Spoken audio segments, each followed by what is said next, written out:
말씀은 히브리서 12장 1절에서 3절까지의 말씀입니다.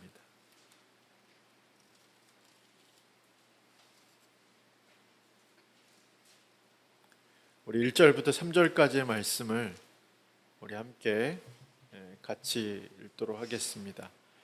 이러므로 우리에게 구름같이 둘러싼 허다한 증인들이 있으니 모든 무거운 것과 얽매이기 쉬운 죄를 벗어버리고 인내로서 우리 앞에 당한 경주를 하며 믿음의 주요 또 온전하게 하시는 이인 예수를 바라보자. 이는 그 앞에 있는 기쁨을 위하여 십자가를 참으사 부끄러움을 개의치 아니하시더니 하나님 보좌 우편에 앉으셨느니라. 너희가 피곤하여 낙심하지 않기 위하여 죄인들이 이같이 자기에게 거역한 일을 참으신 일을 생각하라. 아멘.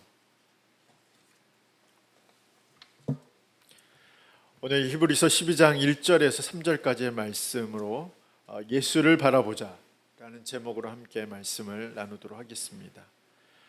유대인 의사였던 빅터 프랭클은 세계대전 때 독가스실로 악명이 높았던 아우슈비츠 수용소에 끌려갔습니다. 그곳에서 여러 번의 죽음의 고비를 넘겼고 끝까지 살아남아서 집으로 돌아왔습니다. 그는 전쟁이 끝난 후에 죽음의 수용소라는 책을 썼습니다. 그 책에 보면 1944년 크리스마스가 지나고 1945년 신년이 되자 수용소에 있는 많은 유대인들이 죽었다고 기록하고 있습니다. 그 이유가 무엇이냐면 전염병도 아니고 추위도 아니고 고문이 아니었다고 합니다. 그들이 죽은 이유는 크리스마스가 지났기 때문이라고 합니다. 당시 대부분의 포로들은 이제 크리스마스가 되면 독일군들이 그들을 석방시켜 줄 것이라고 생각했습니다. 그래서 마음이 들떠 있었습니다. 따뜻한 집에 가서 트리를 세우고 또 가족들과 함께 캐롤을 부르면서 함께 케이크를 나눠 먹을 생각을 하면서 마음이 부푼 상태였는데, 그래서 크리스마스가 그들에게 유일한 소망이고 꿈이 되었습니다. 그런데 크리스마스 때 아무도 풀려나가는 사람들이 없었습니다. 석방될 기미가 보이지 않았습니다. 그러자 그들이 절망하기 시작했습니다. 그리고 그 절망감을 이기지 못해서 많은 유대인들이 새해를 맞이하고 나서 죽게 되었습니다. 그런데 안타까운 것은 몇 달 후에 히틀러가 항복을 했다는 사실입니다. 한 4개월 정도 후에 그들이 조금만 더 참았더라면 얼마나 좋았을까요? 수용소에 갇혀있던 사람들을 죽게 했던 그 절망감들은 단순히 그 사람들뿐만 아니라 오늘날 우리에게 찾아올 때가 있습니다. 실패와 그리고 좌절과 낙심하게 만드는 것들이 우리 인생에 얼마나 많습니까? 더구나 피할 길도 없고 해결책이 없다면 절망은 곧 우리의 절망이 될 수밖에 없습니다. 아마 유대인들의 상황들이 바로 그런 상황이었습니다. 소망을 가질 수 없는 상황, 그리고 피할 길도 없고 해결책도 없는 상황이 바로 그 가스실에 있었던 유대인들이었고, 그 수용소에 있었던 유대인들이었고, 오늘 히브리서 수신하고 있는 유대인 그리스도인들이었습니다. 그런 그들에게 유일한 소망이 있다라고 말하고 있는 것이 히브리서입니다. 그리고 그 절망에서 헤쳐나올 그런 해결책을 제시하고 있는 것이 바로 히브리서입니다. 오늘 히브리서 12장에서는 구체적으로 그 절망에서 헤쳐나올 수 있는 방법, 그 좌절과 그 낙심에서 벗어날 수 있는 구체적인 방법들을 바로 1절에서 3절까지의 말씀을 통해서 제시하고 있습니다. 첫 번째는 벗어버리는 것입니다. 히브리서 저자는 우리의 신앙을 운동 경기, 그리고 곧 결승점을 향해서 달려가는 이어달리기로 비유하고 있습니다. 이 경기를 완주하기 위해서 가장 먼저 중요한 것은 무거운 짐과 얽매이기 쉬운 죄를 벗어버리라고 그렇게 권면하고 있습니다. 우리가 잘 알듯이 스포츠 선수들이 좋은 성적을 거두기 위해서 불필요한 것들을 벗고 가장 가벼운 그런 복장을 착용하는 것처럼 그리스도인들도 믿음의 경주를 하기 위해서는 무거운 짐을 벗어버리고 얽매이기 쉬운 죄를 벗어버리는 것이 매우 중요하다. 아니, 중요하다를 넘어서 반드시 있어야 하는 모습이라고 그렇게 말하고 있습니다. 그렇다면 신앙의 무거운 짐은 무엇일까요? 그리고 얽매이기 쉬운 죄는 무엇일까요? 한마디로 말하면 장애물입니다. 경기에서 빠르게 달리지 못하게 만드는 장애물이 있죠. 그것이 바로 무거운 짐입니다. 경기에서 이탈하게 만드는 것이 있습니다. 그것이 바로 얽매이기 쉬운 죄입니다. 히브리서 수신자였던 유대인 그리스도인들, 그들에게 가장 큰 짐은 바로 유대교의 전통이었습니다. 상당히 무거운 짐이었습니다. 그리고 그것으로 말미암아서 죄가 들어오기 시작했습니다. 믿음의 길에서 이탈하기 시작했습니다. 가장 큰 장애물이 바로 그들에게는 유대인의 전통이었습니다. 그래서 오늘 히브리서 저자는 그들에게 무거운 짐을 벗어버려라. 그 무거운 짐 때문에 너희들의 발이 무거워졌다라고 말하고 있습니다. 그 무거운 짐 때문에 믿음의 경주에서 이탈하게 되는 죄를 지었다라고 말하고 있습니다. 그래서 이 믿음의 경주를 완주하기 위해서는 유대인 전통을 벗어버리고 그리고 그 전통으로 시작되는 죄를 벗어버리고 오직 주님을 바라보라고 그렇게 기록하고 있습니다. 오늘 우리에게도 장애물이 있습니다. 우리의 몸을 무겁게 만드는 것이 있습니다. 우리의 삶을 힘들게 만드는 것이 있습니다. 우리로 하여금 믿음의 길에서 이탈하게 만드는 얽매이기 쉬운 죄들이 있습니다. 어떤 사람들은 가정의 전통, 그것이 신앙의 장애물이 되기도 합니다. 또 어떤 사람들은 세상의 즐거움, 그것이 신앙의 장애물이 되기도 합니다. 어떤 사람들은 TV나 게임이나 핸드폰이 신앙의 장애물이 되기도 합니다. 어떤 사람들은 자신의 능력이나 자신이 가진 소유가 신앙의 장애물이 되기도 합니다. 어떤 사람들은 과거의 경험이나 현재의 편견이 신앙의 장애물이 되기도 합니다. 어떤 사람들은 부모나 가족의 잘못된 신앙관이 신앙의 장애물이 되기도 합니다.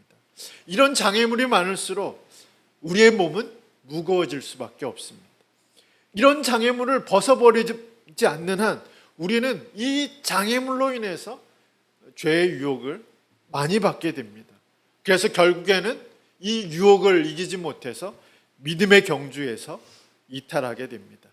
그래서 히브리서 저자는 이 무거운 짐, 얽매이기 쉬운 죄를 벗어버리라 라고 그렇게 기록하고 있습니다. 그것만이 절망에서 벗어날 수 있는 일, 그것만이 우리를 낙심하게 만들고 우리를 두려워하게 만드는 그 일에서 벗어날 수 있는 길이라고 그렇게 역설하고 있습니다.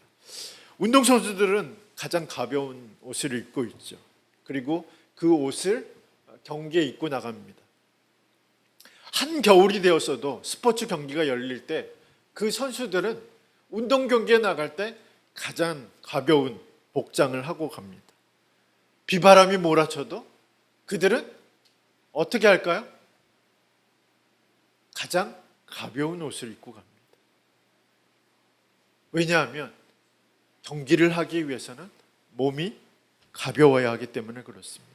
마찬가지로 우리의 신앙도 마찬가지로 그렇습니다. 히브리서자는 우리의 몸을 무겁게 만드는 것, 우리의 발걸음을 자꾸 붙잡고 있는 그것을 버리지 않으면 우리로 하여금 신앙의 경주를 완주할 수 없을 뿐만 아니라 우리가 끊임없이 믿음의 길에서 이탈할 수밖에 없는 그런 문제를 야기할 수밖에 없다라고 그렇게 말하고 있습니다.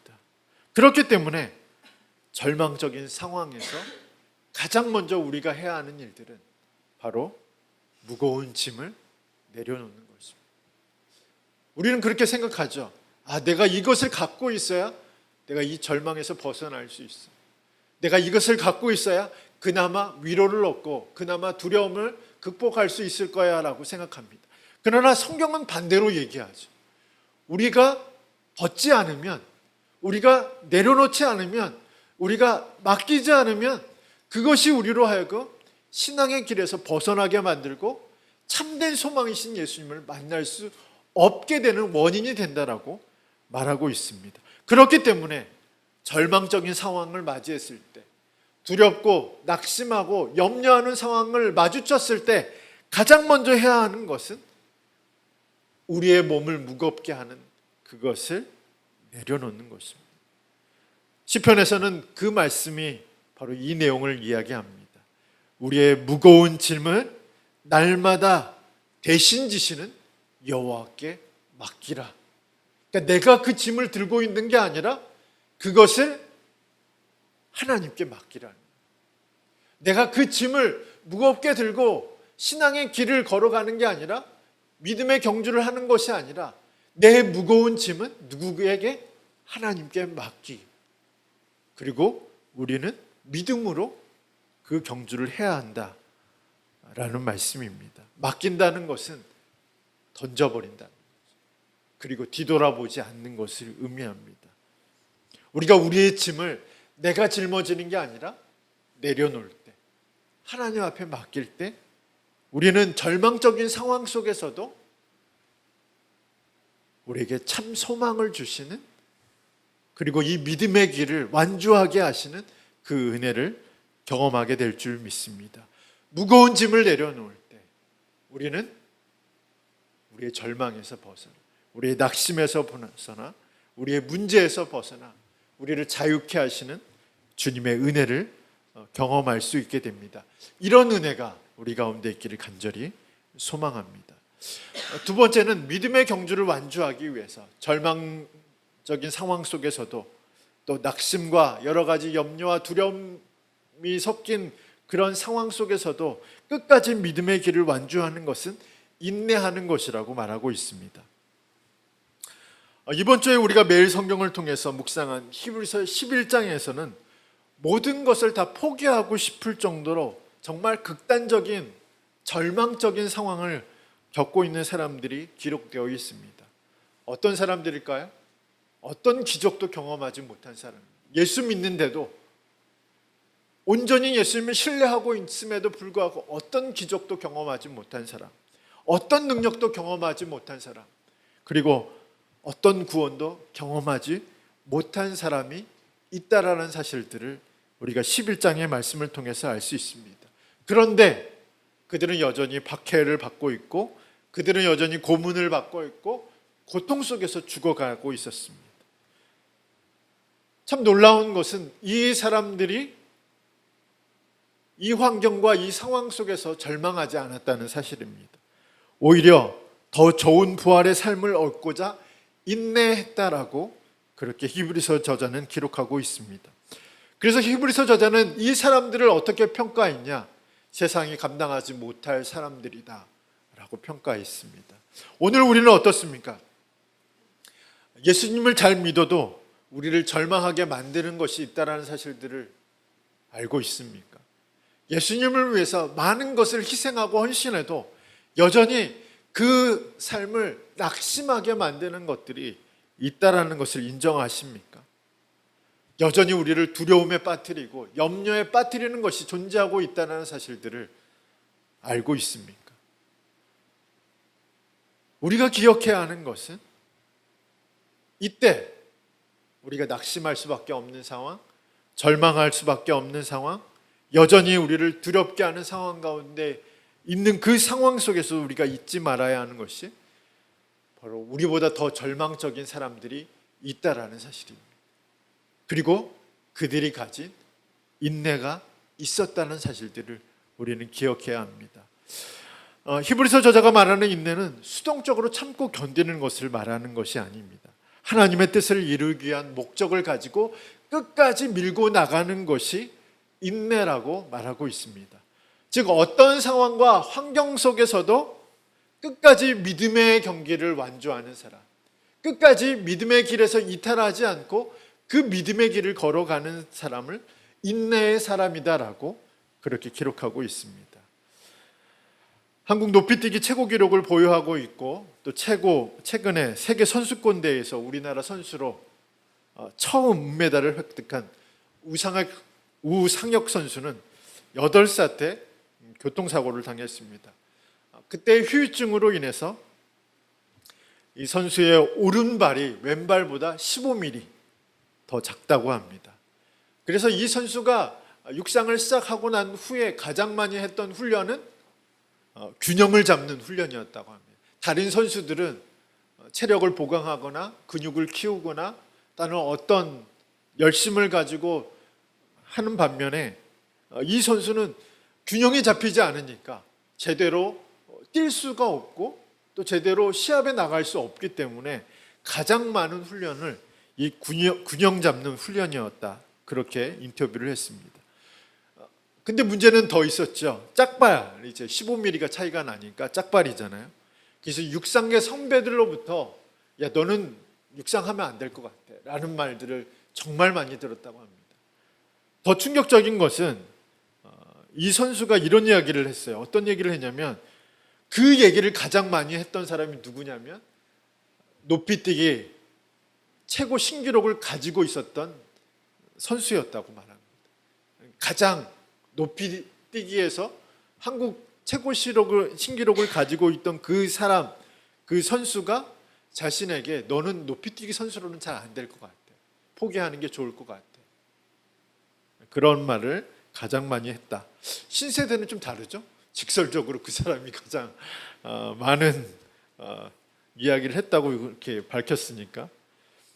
근데 이 우상혁 선수는 자신의 신체의 불균형 그리고 사람들이 자신에게 했던 말이 틀렸다는 것을 증명하기 위해 정말 많이 노력하고 정말 많이 인내하고 훈련했다고 합니다. 그리고 마침내 전 국가대표의 최고 기록을 깨고 자신을 증명한 것에 대해서 뿌듯함을 느낀다라는 인터뷰를 했습니다. 자신의 신체의 결함 그리고 자신의 신체와 실력에 대해서 비판하는 사람들을 단순히 참고 견딘 것으로 끝난 것이 아니라 자신을 믿고 자신의 실력을 증명하기 위해 인내한 것이 오늘날 이 우상혁 선수로 하여금 좋은 결과를 맺게 한 원동력이 되었습니다. 오늘 우리에게 요구되는 것도 바로 인내라고 할 수 있습니다. 믿음의 경주를 완주하기 위해 우리에게 인내가 필요합니다. 단순히 참고 견디는 것이 아니라 우리에게 맡기신 하나님의 뜻 그리고 하나님의 목적을 이루기 위해 참고 견디는 것이 필요합니다. 월요일마다 이제 제가 커피를 배우고 있는데 함께 배우시는 목사님이 있습니다. 은퇴가 몇 년 안 남은 목사님이신데 제가 저희 이제 반석교회가 개척도 하고 또 북카페를 동시에 시작했다고 하니까 이런 말씀을 하셨어요. 어떤 말씀을 하셨냐면 천천히 하세요. 하나님은 급하지 않습니다. 우리 마음이 우리 스스로가 급할 뿐이지 하나님은 절대로 그렇게 생각하지 않습니다. 이 말씀이 여기에 있는 우리들에게는 어떻게 들릴까요? 저는 그 말씀을 듣고 이렇게 생각했습니다. 믿음의 경주를 완주하기 위해서는 인내가 필요하다는 말씀이구나. 단거리 경주를 하듯이 목회하지 말고 장거리 경주를 하듯이 목회하라는 말씀으로 들었습니다. 그런데 이것이 어떻게 목회뿐이겠습니까? 우리 신앙도 마찬가지가 아닐까요? 히브리서 11장의 믿음의 영웅들처럼 인내하며 우리 앞에 놓인 다름질을 참으며 달려나가는 것이 신앙이기 때문에 인내하며 또 참으며 견디는 것이 우리에게 필요하다는 말씀이겠죠. 저는 이런 신앙을 저희들이 좀 가졌으면 좋겠습니다. 단순히 참고 견디는 것이 중요한 것이 아니라 내가 왜 참고 있는지, 내가 왜 참고 견디고 있는지, 내가 왜 이 믿음의 길을 걸어가고 있는지, 내가 왜 믿음의 이 길에서 이탈하지 않고 주님을 바라보고 있는지 그 이유를 우리가 분명히 알고 있다면 우리는 끝까지 참고 견딜 수 있는 신앙을 가질 수 있으리라 믿습니다. 자, 세 번째, 믿음의 길을 완주하기 위해서 절망적인 상황 속에서도, 낙심되는 상황 속에서도 우리가 끝까지 믿음의 길을 완주하기 위해서 필요한 것은 예수님을 바라보는 것입니다. 운동선수들은 끊임없이 목표를 바라보고 운동을 하게 됩니다. 시합을 나갈 때도 자신의 목표점이 어디 있는지, 자신이 어디로 달려가야 되는지, 자신이 무엇을 극복해야 되는지, 자신이 얻을 수 있는 게 무엇인지를 분명히 알고 시합에 나가게 됩니다. 그러나 목표점을 잃은 선수들은 어떻게 될까요? 결승점을 놓친 선수들은 어떻게 될까요? 아마 그 경기에서 탈락하거나 또는 좋은 성적을 얻을 수 없게 됩니다. 신앙도 마찬가지입니다. 우리에게 예수님을 바라보지 않는 믿음이 없다라면, 우리가 날마다 예수님을 바라보지 않는다면 우리의 신앙은 잘못될 수밖에 없겠죠. 형식적인 신앙이 되든 미성숙한 신앙이 되든 잘못된 신앙관으로 인해서 하나님의 뜻을 이루며 살아갈 수 없게 됩니다. 왜 그럴까요? 2절의 말씀을 한번 같이 찾아서 읽겠습니다. 우리 히브리서 12장 2절 말씀입니다. 같이 읽겠습니다. 믿음의 주여 또 온전하게 하시는 이인 예수를 바라보자. 그는 그 앞에 있는 기쁨을 위하여 십자가를 참으사 부끄러움을 개의치 아니하시더니 하나님 보좌 우편에 앉으셨느니라. 아멘. 우리가 왜 예수님을 바라보지 않으면 잘못된 신앙, 미성숙한 신앙, 그리고 오류가 많은 신앙, 그래서 결국은 하나님의 뜻을 이루지 못하는 신앙이 될 수밖에 없냐면, 2절의 말씀을 보면 어떻게 되어 있냐면 예수님이 우리의 믿음의 주가 되신다, 우리의 믿음을 온전하게 하신다, 그 이유 때문에 예수님을 바라보라고 말하고 있습니다. 세번역 성경에는 이렇게 기록하고 있습니다. 예수님이 믿음의 시작이고 예수님이 믿음의 완성이기 때문에 예수님을 바라봐야 한다라고 기록하고 있습니다. 간혹 유명한 스포츠 선수들이 은퇴하고 나서 자신의 이름을 걸고 대회를 주최합니다. 은퇴한 선수들은 대회의 주최자이자 후원자입니다. 또한 후원자이자 대회의 시상자가 됩니다. 또한 은퇴한 선수들은 성장하고 있는 선수들의 모델이기 때문에 대회에 참가한 어린 선수들은 그 은퇴한 선수들의 모습, 삶, 경기력, 그리고 그가 가진 어떤 노력, 열정들을 본받게 됩니다. 우리의 신앙도 마찬가지입니다. 우리가 믿음의 경주를 시작하게 하신 이는 예수님이죠. 그리고 우리의 신앙을 격려하시는 분도 예수님입니다. 그리고 우리의 신앙을 완성시키는 분도 예수님입니다. 그리고 우리의 신앙에 상을 주시는 분도 예수님입니다. 그렇기 때문에 예수님을 바라보지 않는 그 순간 어떻게 될까요? 우리가 목표점을 바라보지 않고 뛰는 그 순간 어떻게 될까요? 갈팡질팡할 수밖에 없겠죠. 잘못된 길로 들어설 수밖에 없겠죠. 잘못된 결과를 얻을 수밖에 없겠죠. 그래서 오늘 히브리서 12장에서 히브리서 저자는 믿음의 주가 되시는 주님을 바라보라, 우리의 믿음을 완성케 하는 주님을 지목해서 시선을 고정하고 끊임없이 쳐다보라고 그렇게 권면하고 있습니다. 예수님을 바라본다는 것, 예수님의 삶을 바라본다는 것, 예수님의 말씀을 듣는다는 것이 얼마나 가치 있고 놀라운 것인지를 히브리서 저자가 기록하고 있습니다. 세계적으로 유명한 투자자로 알려진 워렌 버핏은 2000년부터 자신과 점심 식사를 할 수 있는 식사권을 경매에 내놓았습니다. 그리고 최종 낙찰액을 노숙자와 가난한 자들을 돕는 글라인드 파운데이션이라는 단체에 기부했습니다. 코로나로 이제 몇 년 중단됐다가 2022년 6월에 다시 점심 식사권이 경매에 나왔습니다. 얼마에 낙찰됐을까요?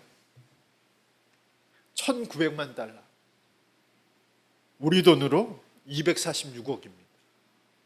점심시간 함께 있는데.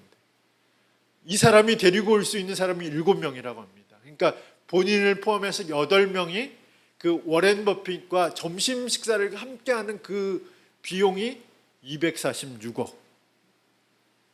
아마도 올해가 마지막이라서 이제 더 가격이 올라갔을 것이라고 그렇게 전망하고 있습니다. 대단하죠? 단순히 밥 한 번 먹는 것인데 246억을 지불한다는. 그런데 이 워렌 버핏이 어떤 사람이냐에 따라서 그 가치가 달라질 수밖에 없겠죠. 투자의 신이라고 불리는 사람. 이 사람의 말만 들어도 손해보지 않는 장사를 할 수 있기 때문에, 이 사람의 조언만 잠깐 들어도 몇백억을 벌 수 있는 그런 소스를 공급받을 수 있기 때문에 246억이라는 그 돈을 지불해도 아깝지 않다라는 얘기입니다. 그렇다면 오늘 우리에게 예수님과의 만남 얼마로 가치를 환산할 수 있을까요? 오늘 예배드리는 이 예배의 장소, 그리고 오늘 말씀을 듣는 이 시간의 가치는 얼마일까? 우리 신앙인들은 예수님을 가치로 매길 수 없죠. 왜냐하면 예수님은 가치로 매길 수 있는 분이 아니시기 때문에 그렇습니다. 문제는 우리가 얼마나 예수님을 바라보고 있느냐가 문제인 거죠. 바라본다는 것은 우리가 예수님을 얼마나 깊이 생각하고 있느냐, 예수님에 대해서 얼마나 알고 있느냐, 예수님의 말씀을 얼마나 신뢰하고 있느냐, 예수님의 만남을 얼마나 중요하게 여기고 있느냐에 따라서 우리의 인생이 바뀔 수 있다라는 거죠. 그것도 아주 많이. 가치가 높을수록 우리는 예수님을 주목할 수밖에 없겠죠. 내가 예수님을 아는 만큼 예수님을 쳐다볼 수밖에 없습니다. 내가 예수님을 경험한 그 가치만큼 우리는 예수님을 따라갈 수밖에 없습니다. 히브리서 저자는 이런 우리에게 믿음의 주이시자 우리의 믿음을 완성시키는 예수님을 바라보라고 말하고 있습니다. 왜냐하면 예수님을 바라볼수록 예수님이 우리에게 주시는 가치가 더 커지기 때문에 그렇습니다. 예수님을 의지할수록 예수님이 우리에게 주시는 그 큰 은혜가 더 넓어지기 때문에 그렇습니다. 예수님을 주목할 때 우리는 예수님이 주시는 참 소망을 경험할 수 있습니다. 세상과 비교할 수 없는 귀한 은혜들을 경험할 수 있습니다. 시간이 조금 갔지만 하나 더 말씀드리겠습니다. 히브리서 저자는 오늘 예수님을 보아야 할 이유 한 가지를 더 기록하고 있습니다. 그것은 우리가 두 번째 살펴보았던 인내입니다. 특별히 예수님의 인내에 대해서 2절과 3절에 계속 반복해서 기록하고 있는 것은 참으셨다라는 단어이죠.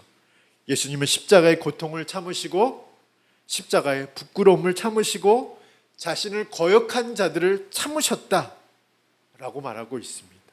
무엇을 위해서? 그 앞에 있는 기쁨을 위해서 참으셨다. 그 앞에 있는 기쁨은 무엇일까요? 십자가의 죽음을 통해서 완성되는 구원의 기쁨입니다. 또한 구원을 받게 된 하나님의 백성들이 누릴 기쁨입니다. 그리고 완성된 구원으로 하나님의 우편에 앉게 되는 기쁨 때문에 그 기쁨을 위하여 참으셨다라고 말하고 있습니다. 이 구절은 우리에게 어떤 교훈을 줄까요? 우리의 절망적인 상황, 우리의 낙심되는 상황, 이 상황들이 무의미한 것이 아니라는 것을 말해주고 있죠. 예수님이 단순히 참으신 것은 아니죠. 예수님이 단순히 참으신 것은 아니라는 사실이죠. 그 기쁨을 얻기 위해서 참으셨다는 사실입니다. 우리는 고난을 만났을 때, 절망적인 상황을 마주했을 때 이것이 나에게 무의미하다라고 생각합니다. 그래서 이것이 믿음의 경주에서 무의미한 코스라고 생각할 때가 많이 있습니다. 그러나 하나님은 의미를 부여하시고 하나님의 뜻을 이루는 과정으로 삼으신다는 사실입니다. 중요한 것은 우리가 그것을 인식하느냐, 인식하지 못하냐 하는 것이지, 우리의 모든 것은 하나님의 뜻을 위한 재료로 사용되어질 수 있습니다. 그리고 우리는 그 기쁨을 위해서 인내할 수 있습니다. 조종석이 말했죠. 야 너도, 아주 오래된 너도 할 수 있다. 이게 바로 오늘 히브리서 저자의 결론입니다. 1절부터 3절까지의 말씀을 보면 우리가 예수님을 주목한다면, 우리의 고난 끝에 기쁨이 있다는 것을 우리가 알고 있다면 너도 할 수 있어. 그렇게 할 수 있었던 사람들이 바로 12장 1절에 구름같이 허다한 증인들이 있잖아. 봐, 이 사람들도 했어. 이 사람들도 지금 다 하고 이 일의 증인이 되어서 너를 응원하고 있어. 조정석만 우리를 응원하고 있는 게 아니라 이 사람들이 다 너도 할 수 있다. 너도 믿음의 경주를 완주할 수 있어. 너도 이 절망에서 벗어나서 예수님이 그 기쁨을 위해서 일하셨던 것처럼 너도 그 기쁨을 위해서 이 상황을 인내할 수 있어. 이 상황을 극복할 수 있어. 이 상황을 하나님의 뜻을 이루는 통로로 삼을 수 있어라고 말하고 있습니다. 오늘 이 말씀이 또 한 주간의 우리의 삶을 이끌어가는 말씀이 되길 간절히 소망합니다. 우리도 할 수 있다. 어떨 때요? 예수를 바라볼 때, 예수를 지속적으로 바라볼 때, 예수님이 참으셨던 것들을 기억하고 예수님의 그 기쁨을 위하여 십자가의 죽음, 십자가의 고통, 십자가의 부끄러움을 참으셨던 것처럼 우리도 이 상황, 이 환경, 이 문제, 이 어려움 속에서도 인내하며 주님을 바라본다면 너도 할 수 있다 라고 말하고 있는 것이 오늘 말씀입니다. 이 말씀을 우리가 한 주간의 말씀으로 기억하면서 주님이 주시는 귀한 은혜를 경험하는 저와 여러분이 되기를 간절히 소망합니다.